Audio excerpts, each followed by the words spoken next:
ನಿಮ್ಮ ಆಶೀರ್ವಾದ ನನಗೂ ಇರ್ಬೇಕಕ್ಕ. ಬರೀ ದೇವರು ಮಾತ್ರ ಆಶೀರ್ವಾದ ಮಾಡಿದ್ರೆ ಅದನ್ನು ಅದೃಷ್ಟ ಅಂತಾರೆ. ನನಗೆ ನಿಮ್ಮಂಥ ಲಕ್ಷಾಂತರ ಜನ ತಾಯಂದ್ರ ಆಶೀರ್ವಾದ ನನ್ನ ಮೇಲೆ ಇದೆ.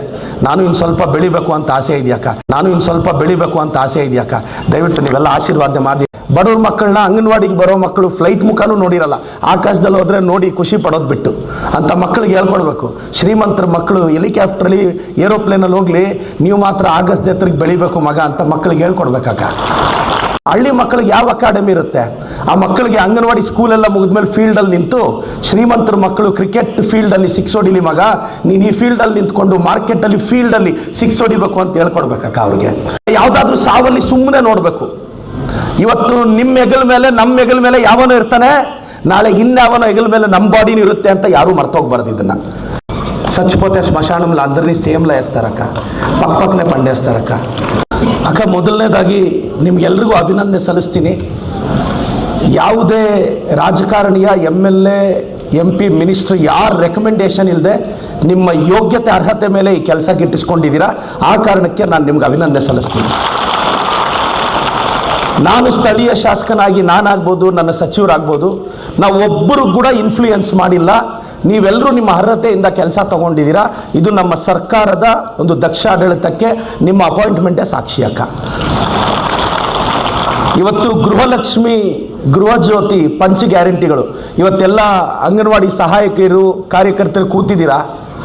ನೀವೆಲ್ಲ ಬದುಕನ್ನು ಕಟ್ಕೊಳಕ್ಕೆ ಬಂದಿದ್ದೀರಾ. ನಿಮ್ಮ ಮಕ್ಕಳು, ಅವ್ರ ಎಜುಕೇಷನ್ನು, ಅವ್ರ ಬಟ್ಟೆ, ಅವ್ರ ಸ್ಕೂಲ್ ಫೀಸು, ಅವ್ರ ಟ್ಯೂಷನ್ ಫೀಸು, ಅವ್ರ ವಯಸ್ಸಿಗೆ ಬಂದರೆ ಅವ್ರಿಗೆ ಮದುವೆ. ಈಗ ಇನ್ನೊಂದು 15-20 ವರ್ಷ ದುಡಿದು ಈ ಎಲ್ಲ ಸೇವಿಂಗ್ಸಲ್ಲಿ ನಿಮ್ಮ ಮಗಳಿಗೊಂದು ಮದುವೆ ಮಾಡಿ ಒಂದು ಒಳ್ಳೆ ಎಜುಕೇಷನ್ ಕೊಡಿಸ್ತೀರಾ.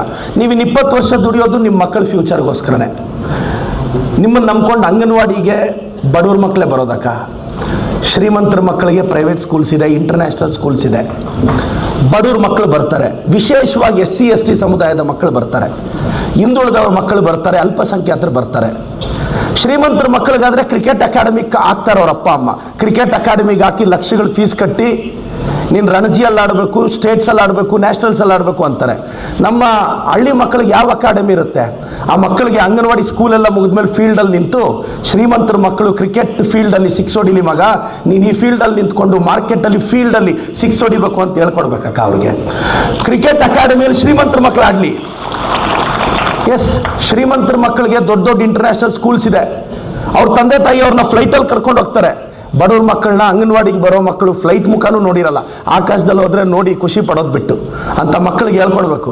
ಶ್ರೀಮಂತರ ಮಕ್ಕಳು ಹೆಲಿಕಾಪ್ಟ್ರಲ್ಲಿ ಏರೋಪ್ಲೇನಲ್ಲಿ ಹೋಗ್ಲಿ, ನೀವು ಮಾತ್ರ ಆಗಸ್ಟ್ ಎತ್ತರಿಗೆ ಬೆಳಿಬೇಕು ಮಗ ಅಂತ ಮಕ್ಕಳಿಗೆ ಹೇಳ್ಕೊಡ್ಬೇಕಕ್ಕ. ಅಕ್ಕ, ನಿಮ್ಮ ನಂಬ್ಕೊಂಡು ಬಡವ್ರ ಮಕ್ಕಳು ಬರ್ತಾರೆ.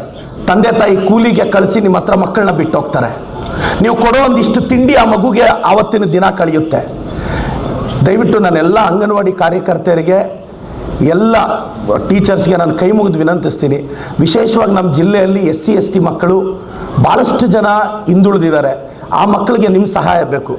ನೀವು ಪ್ರಾಥಮಿಕವಾಗಿ ಆ ಮಕ್ಕಳನ್ನ ಪ್ರೀತಿಯಿಂದ ಸಾಕಿ ಬೆಳೆಸಿ ಶಾಲೆಗೆ ಕಳಿಸ್ಬೇಕು. ಯಾಕೆಂದರೆ ಇವತ್ತು SC ST ಸಮುದಾಯದವ್ರನ್ನ ಇವತ್ತು ಇಷ್ಟು ಅಡ್ವಾನ್ಸ್ಡ್ ಆದರೂ ಅವ್ರ ಮನೆಗಳಿಗೆ ಹೋಗಲ್ಲ, ಅವ್ರ ಮನೆಗಳಲ್ಲಿ ಬಿಟ್ಕೊಳ್ಳಲ್ಲ, ಅವ್ರನ್ನ ಮುಟ್ಟಲ್ಲ, ಅವ್ರ ಮನೆಗಳ ಕಾರ್ಯಕ್ರಮಕ್ಕೆ ಹೋಗಲ್ಲ. ಇಂಥ ಶೋಷಣೀಯ ಪರಿಸ್ಥಿತಿಯಲ್ಲಿ ನಮ್ಮ ಸಮಾಜ ಇದೆ. ನಿಮ್ಮಂಥವ್ರು ಅದನ್ನು ಹೊಡೆದಾಕ್ಬೇಕಕ್ಕ. ಸಚ್ಪೋತೆ ಸ್ಮಶಾನಂಲ అందరినీ ಸೇಮ್ಲ వేస్తారಕ್ಕ, ಪಕ್ಕನೆ ಪಂಡೇಸ್ತಾರಕ್ಕ. ಊರಿನ ಶ್ರೀಮಂತನೂ ಸೈಲೆಂಟಾಗಿ ಯಾವತ್ತಾದರೂ ಟೈಮ್ ಸಿಕ್ಕಿದ್ರೆ ಸ್ಮಶಾನಕ್ಕೆ ಹೋಗಿ ಬರಬೇಕು. ಇಲ್ಲ ಯಾವುದಾದ್ರೂ ಸಾವಲ್ಲಿ ಸುಮ್ಮನೆ ನೋಡಬೇಕು.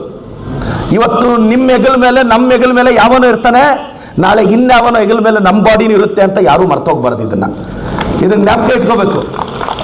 ಈಗ ನಮ್ಮ ಲೀಡ್ರ್ ಒಬ್ಬರು ತೀರೋಗ್ಬಿಟ್ರು. ನೆನ್ನೆ ಬೆಳಗ್ಗೆ ಮಾತಾಡಿದ್ದೀವಿ.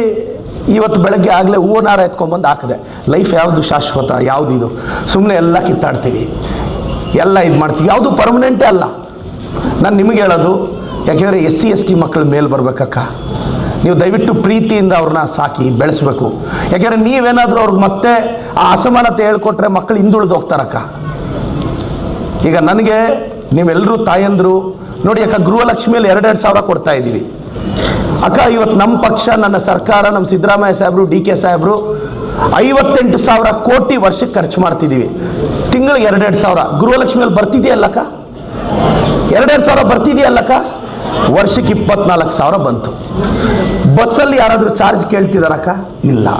ಈಗ ಅನ್ನಭಾಗ್ಯ ಅಂತ ನಮ್ಮ ಕೆ ಎಚ್ ಮುನಿಯಪ್ಪ ಸಾಹೇಬ್ರು, ಈಗ ಅವರು ಆಹಾರ ಮಂತ್ರಿಗಳಿದ್ದಾರೆ, ಅವ್ರೀಗ ಫುಡ್ ಕಿಟ್, ಇಂದಿರಾ ಕಿಟ್ ಅಂತ ಏನು ವೆರಿ ಸೂನ್, ಅಂದರೆ ನಿಮ್ಮ ಮನೆಗೆ ಬೇಕಾಗಿರೋ ಎಲ್ಲ, ಬರೀ ಅಕ್ಕಿ ಕೊಟ್ಟರೆ ಜೀವನ ಮಾಡೋದು ಕಷ್ಟ ಅಂತೇಳಿ ನಾವೆಲ್ಲ ಇಂದಿರಾ ಕಿಟ್ ಅಂತ ನಮ್ಮ ಇಂದಿರಾ ಗಾಂಧಿ ಅವ್ರ ಹೆಸರಲ್ಲಿ ನಿಮ್ಗೆ ಅತಿ ಶೀಘ್ರದಲ್ಲಿ ಕೊಡ್ತಾ ಇದ್ದೀವಿ. ಇಷ್ಟೆಲ್ಲ ಮಾಡ್ತಿದ್ದೀವಿ ಅಕ್ಕ. ಯಾರಾದರೂ ನಿಮ್ಮ ನೆಂಟರು ನಿಮ್ಮ ಕೈ ಹಿಡಿದ್ರೇ ಅವ್ರಿಗೆ ಹಿಂಗೆ ಆಶೀರ್ವಾದ ಮಾಡ್ತೀರಲ್ವಾ ಅಲ್ವಾ? ಈ ಆಶೀರ್ವಾದ ಮಾಡೋಕ್ಕೆ ಯಾವತ್ತೂ ಈ ಕೈನ ಮರ್ತೋಗ್ಬಾರ್ದಕ್ಕ. ನಿಮ್ಮ ಆಶೀರ್ವಾದ ನಮ್ಮ ಮೇಲೆ ಇರಬೇಕು. ಈ ಜಿಲ್ಲೆ ಮತ್ತಷ್ಟು ಅಭಿವೃದ್ಧಿ ಆಗುತ್ತೆ. ನಾನು ಎಲ್ರಿಗೂ ನಿಮಗೆ ರಿಕ್ವೆಸ್ಟ್ ಮಾಡ್ತೀನಿ, ದಯವಿಟ್ಟು ನಿಮ್ಮ ಕೆಲಸನ ಚೆನ್ನಾಗಿ ಮಾಡಿ. ನಾವೆಲ್ಲ, ನಮ್ಮ ಸರ್ಕಾರ ನಿಮ್ಮ ಜೊತೆ ಇದೆ. ಇವತ್ತು ನಮ್ಮ ಜಿಲ್ಲೆ, ಇವತ್ತು ನಮ್ಮ ಉಸ್ತುವಾರಿ ಸಚಿವರ ಸಾರಥ್ಯದಲ್ಲಿ ಇವತ್ತೆಲ್ಲ ಶಾಸಕರು, ಭಾಳಷ್ಟು ಜನ ಸೇಫ್ ಪ್ಲೇಸ್ ನಮ್ಮ ಡಿಸ್ಟಿಕ್ ಆಗಿದೆ. ನಿಮ್ಮೆಲ್ಲರ ಜೊತೆ ನಾವಿದ್ದೀವಿ. ನಿಮ್ಮ ಆಶೀರ್ವಾದ ನನಗೂ ಇರ್ಬೇಕಕ್ಕ. ಬರೀ ದೇವರು ಮಾತ್ರ ಆಶೀರ್ವಾದ ಮಾಡಿದ್ರೆ ಅದನ್ನು ಅದೃಷ್ಟ ಅಂತಾರೆ. ನನಗೆ ನಿಮ್ಮಂಥ ಲಕ್ಷಾಂತರ ಜನ ತಾಯಂದ್ರ ಆಶೀರ್ವಾದ ನನ್ನ ಮೇಲೆ ಇದೆ. ನಾನು ಇನ್ನು ಸ್ವಲ್ಪ ಬೆಳಿಬೇಕು ಅಂತ ಆಸೆ ಇದೆಯಕ್ಕ. ದಯವಿಟ್ಟು ನೀವೆಲ್ಲ ಆಶೀರ್ವಾದ ಮಾಡಿ ಅಂತ ಹೇಳ್ತಾ ಧನ್ಯವಾದಗಳಕ್ಕ. ಸಾಕೋಟೆಕ್ ಆರ್ಒ ವಾಟರ್ ಪ್ಯೂರಿಫೈರ್ಸ್ ಅಂತ ಹೇಳ್ಬಿಟ್ಟು ಹೋಲ್ಸೇಲ್ ದರದಲ್ಲಿ ಚಿಕ್ಕಬಳ್ಳಾಪುರದಲ್ಲಿ ಪ್ರಪ್ರಥಮ ಬಾರಿಗೆ 5,500 ವಾಟರ್ ಪ್ಯೂರಿಫೈರ್ ಲಭ್ಯ ಇದೆ. 5,500 ಇಲ್ಲಿ ನಮ್ಮ ಅಂಗಡಿಯಲ್ಲಿ RO UV UFTDS ಖಾಲಿ 5,500 ಬರುತ್ತೆ. ನಮ್ಮ ಅಂಗಡಿಯಲ್ಲಿ ಬನ್ನಿ. ನಮ್ಮ ಲೊಕೇಶನ್ ಬಂದು ಸಾಕೋಟೆಕ್ ಕೆನರಾ ಬ್ಯಾಂಕ್ ಆಪೋಸಿಟ್ ಅಲ್ಲಿ ಆಂಬೂರ್ ದಮ್ ಬಿರಿಯಾನಿ ಪಕ್ಕದ ರೋಡ್ ಅಲ್ಲಿ 2ನೇ ಅಂಗಡಿ ಬರುತ್ತೆ.